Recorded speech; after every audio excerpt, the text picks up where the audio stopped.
We are starting 8-5 today. I actually may go ahead and put, I guess it's a definition. It's more like kind of an example here. But I'm going to put this up because we are going to use least common multiples a lot in this section. We're going to have a part 2 of this tomorrow. They're going to show up there also. Least common multiple. Not to be confused with the greatest common factor. They're not the same. Least common multiple of 4 and 5 is 20. Sometimes the easiest way to explain this is just to kind of throw out an example like that. So basically, when I found the least common multiple of 4 and 5, I was looking for the smallest number, least common multiple. So smallest number that can be divided by both 4 and 5. Sometimes we'll say, we just word it a little bit different, and we'll say it's the smallest number that 4 and 5 go into. That's another way to think about it.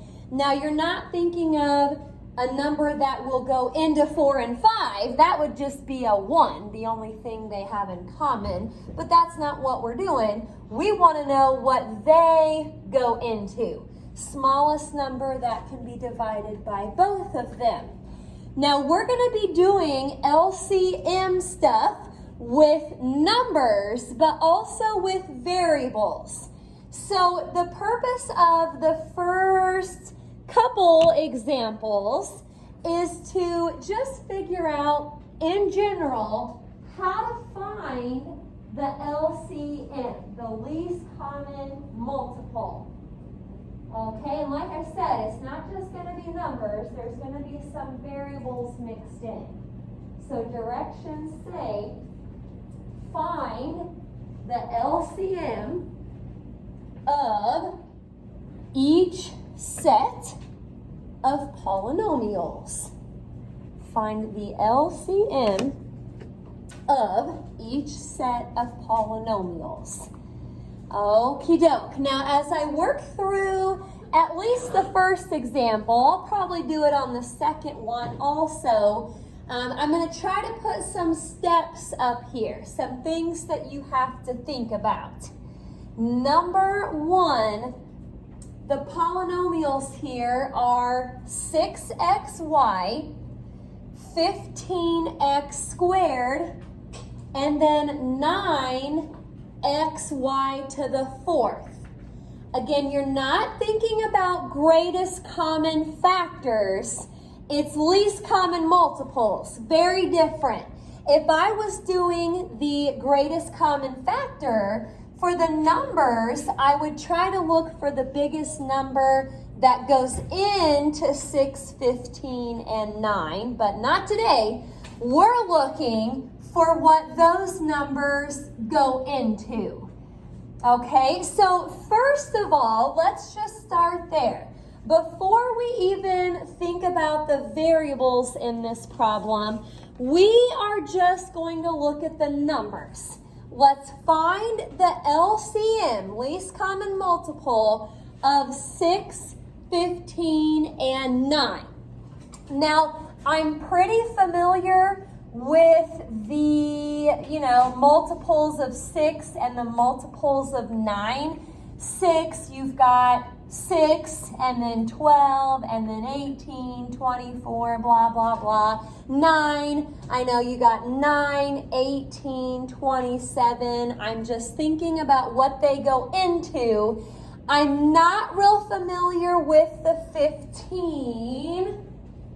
Hello there. Oh, yes, I can do that real quick. Solve you. There you go. All right, you're welcome. Okay, so again, I'm not real familiar with the 15, so I'm going to grab my calculator real quick here, and I'm going to think or just type in some different options. 15 times 1 is obviously 15. And 6 and 9 don't go into 15, so that's not going to be the LCM. If you take 15 times 2, that is 30, which is almost good, because 6 will go into 30 also, but does 9 go into 30? No. We're going to keep trying numbers. 15 times 3 is 45.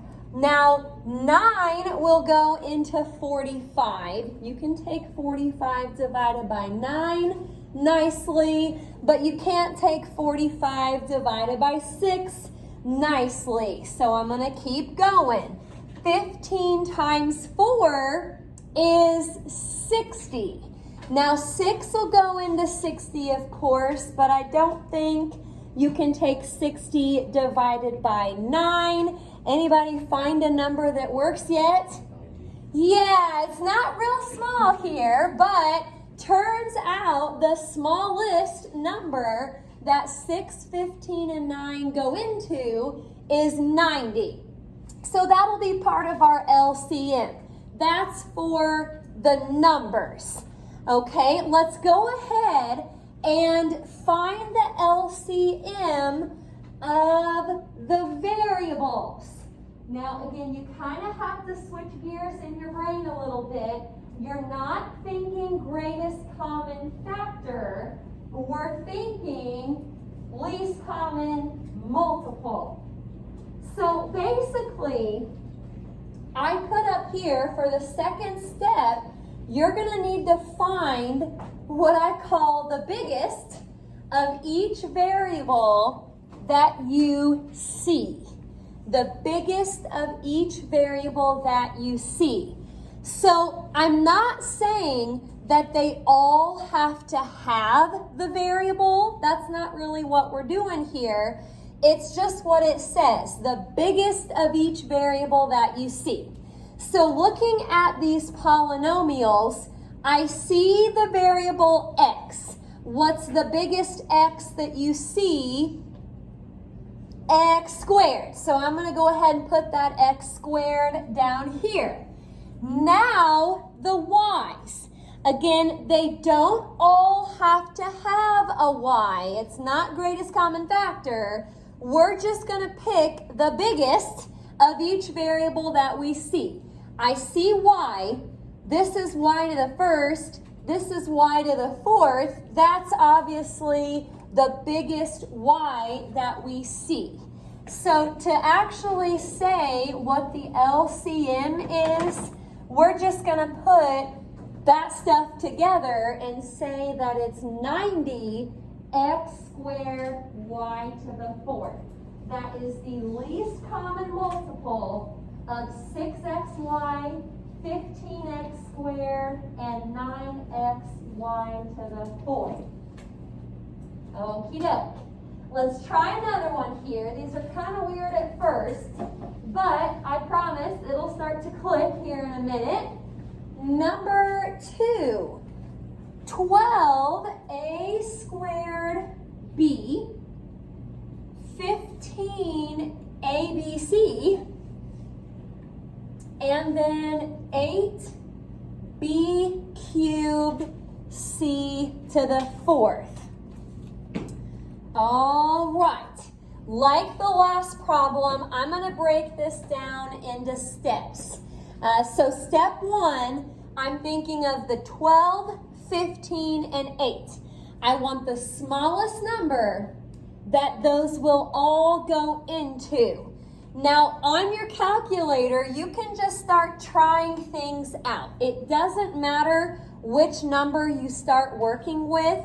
You can start with the 12 if you want. Obviously, 15 can't go into 12, so you could even start with the 15, I guess, since that's the biggest number. 15 times 2 is 30. That's not going to work. We were using 15 on the last problem. 15 times 3 is 45. I don't think you can take 45 divided by 12 or 8 nicely. Has to work for all three of them. Okay, 15 times 4 is 60. Actually, you could take 60 divided by 12, but 60 divided by 8 doesn't work, so I'm going to keep going. 15 times 5 is 75. If anybody finds one that works, let me know. I don't think 75 is going to work, though. Yeah, it turns out you got to go all the way to 120. 15 times 6 was 90. 15 times 7, that was 105. You got to go a little bit further than we did. But yes, smallest number that those go into is 120. I kind of think that is the hardest part of these, is the actual numbers. Doing the variables shouldn't be that bad because, again, you just pick the biggest variable for all of them that you see. I see A, the biggest one is A squared. I see B, the biggest one is B cubed. I see C, doesn't matter that this one doesn't have it, the biggest one is C to the 4th. So all together, 120, A squared, B cubed, and then C to the 4th power. All right. Now, the title of this section was Adding and Subtracting Rational Expressions. We haven't really done that yet, but you'll see here in a minute why it's so important to know how to find the LCM. Okie doke, we're getting into the adding and subtracting now. Directions just say to simplify. Okie doke, and I'll let you copy down number 3. Here we go. 3y over 2x cubed plus 5z over 8xy squared. Okie doke. Forget the variables and all that stuff. If you're adding two fractions up, what do we have to have when we add fractions? Common denominators. And so even though these have variables in them, this is still true. In order to add or subtract fractions, we need common denominators. So normally, if you just have numbers on bottom, I already erased it, but I think I had like a 3 and a 5. It's usually pretty easy to find the LCD because it's just numbers. Well, we're going to have to find the LCD of these with all of the variables. But because we just learned how to find the LCM, we should be in pretty good shape here. I'm going to come down here real quick, and I put in the PowerPoint that we need to find the LCM of the denominators. Another way to say that, though, is that we need the LCD. We need the least common denominator. But I want you to know that's just like finding the LCM, what we just practiced. Okay, so looking at the numbers 2 and 8, what's the smallest number that those will go into? Yeah, you can actually use 8. We didn't have any problems like that earlier, but that is the least smallest number that they will go into. Okay, I see an X. Smallest is, not smallest, I want the biggest variable that I see. So that is x cubed. And then I see a y. It does not matter that they don't both have it. We're still just going to pick the biggest y that we see. And that is y squared. So you want to watch pretty carefully here, because if you can grasp this concept, this is how all of them will work today. Our job is to get both of these denominators to turn into that. We want, and we're going to start over here first, we want 2x cubed to turn into 8x cubed y squared. Now, let's do one thing at a time. What would you multiply 2 by to turn it into 8? 4. So let's start with a 4. I put a little multiplication dot right there, and I've got my 4. Now move on to the x's. You have an x cubed. You need an x cubed. So that's good. I'm not going to do anything with the x's. I'm moving on to the y's. You need a y squared, and you don't have any y's. So we're going to have to multiply by a y squared so we get the y squared that we need. Now here's the deal. If you have a fraction and you multiply the bottom by something, this is very, very important. If you multiply the bottom by 4y squared, you also need to multiply the top by 4y squared. Otherwise, you're not really going to have the same equivalent fraction. So whatever you do to the bottom, you also have to do to the top. Now moving on to this fraction, you are not going to be multiplying by 4y squared. It's going to be something different. So look at what you have and look at what you want it to be. You have an 8, you want an 8. So that's good. You have an x, you want x cubed. What would we have to multiply x by to get x cubed? X squared. Yeah, when you multiply with the same base, you add your exponents. Now for the y, you have a y squared, you need a y squared. So you're in good shape for the y's. Again, whatever you do to the bottom, you also have to do to the top. You got to get common denominators. That's what the whole point of this is. So on top right here, we're going to have a 12 y cubed, y squared times y is y cubed, all over 8x cubed y squared. That's what we wanted. Okay, and then on the second fraction, remember when you have a lot of variables, try to just put them in alphabetical order. So that'll be like a 5x squared z over, if you multiply this together, you're going to get what you wanted, 8x cubed y squared. So we're going to take this just one more step. Now that you have common denominators, you're going to keep the denominator and add the numerators. Now 12y cubed and 5x squared z, those are not really like terms, so you can't exactly add them, but you'll just put them together with a plus sign. That's good enough.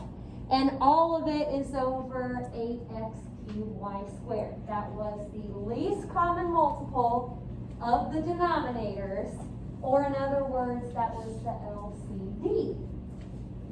All right, I'm going to try a little bit more here. Stop me if you've got any questions.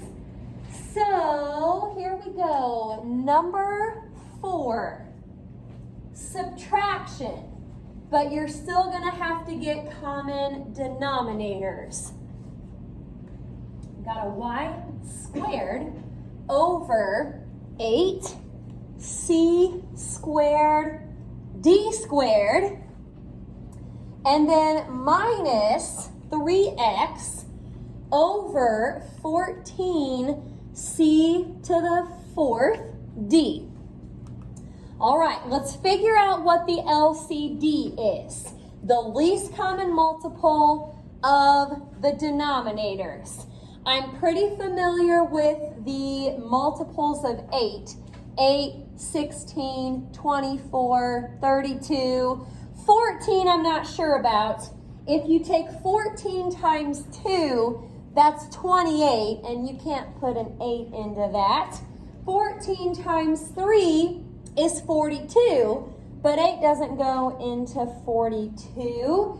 14 times 4 is 56, and you can put an 8 into a 56. So that'll be the number part. Again, sometimes that's the longest part of the problem. Okay, variables should be easy. Pick the biggest of each variable that you see. For the C's, that would be C to the 4th. For the D's, that would be D squared. Now, you just have to look at each denominator separately and figure out what you need to multiply by. 8 times what would give us a 56? 7. C squared times, I'm trying to get to a C to the 4th, so C squared times C squared would be C to the 4th, and I already have everything I need for the D's. So for the first fraction, top and bottom, you're going to multiply by 7C squared. Okay, the second fraction, it was 14 times 4 that gave us 56. You already have the C's that you need, but you only had a D, and you needed a D squared, so 4D is what you'll multiply the second fraction by. Okie doke. Well, alphabetical order, I guess. 7C squared Y squared. As you start to do more of these, you could probably put it all together as one fraction right now. I'm going to keep it separate for a minute, but that's up to you. All over 56C to the 4th D squared minus, this is going to be a 12 dx over the same thing, 56C to the 4th D squared. So again, if you went ahead and kind of put it all together as one fraction right off the bat, that is fine. Do know that your answers are just going to look weird today. Most of the time, you can't really add or subtract the numerators because they just aren't like terms. Okie dokie. Any questions so far? I'm going to look and see how many more we've got. Let me know if you have any questions. 2 more, and this should be it. So, number 5. Oh boy. Looking at 3 fractions. That's fun. We've got a 1 over 5m plus 3 over 7n plus 7 over 10m squared. All right, you're going to have to find the least common multiple of 5m, 7n, and 10m squared. So here goes nothing. I'm looking at the numbers. 5, 7, and 10. I need to find the smallest number that they all go into. Anybody find that number yet? Go ahead. 70? It is, yeah. Sometimes it's small, sometimes it's not. But that is going to be the smallest that they go into. Pick the biggest of each variable that you see. Biggest m is m squared. Biggest n is just n. That's the only n that you see. Remember, they don't all have to have it. You're just wanting to get it for the whole thing. Okay, well, 5 times 14 is what gives you 70. M times m is m squared, and you also need n. You didn't have an n, so 14mn is what we multiply the first fraction by. Okay, next fraction, 7 times 10 is 70. Then I'll have to do an m squared. You already have the n. So 10m squared for the second fraction.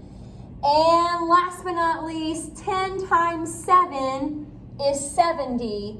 You have the m squared, but you didn't have the n.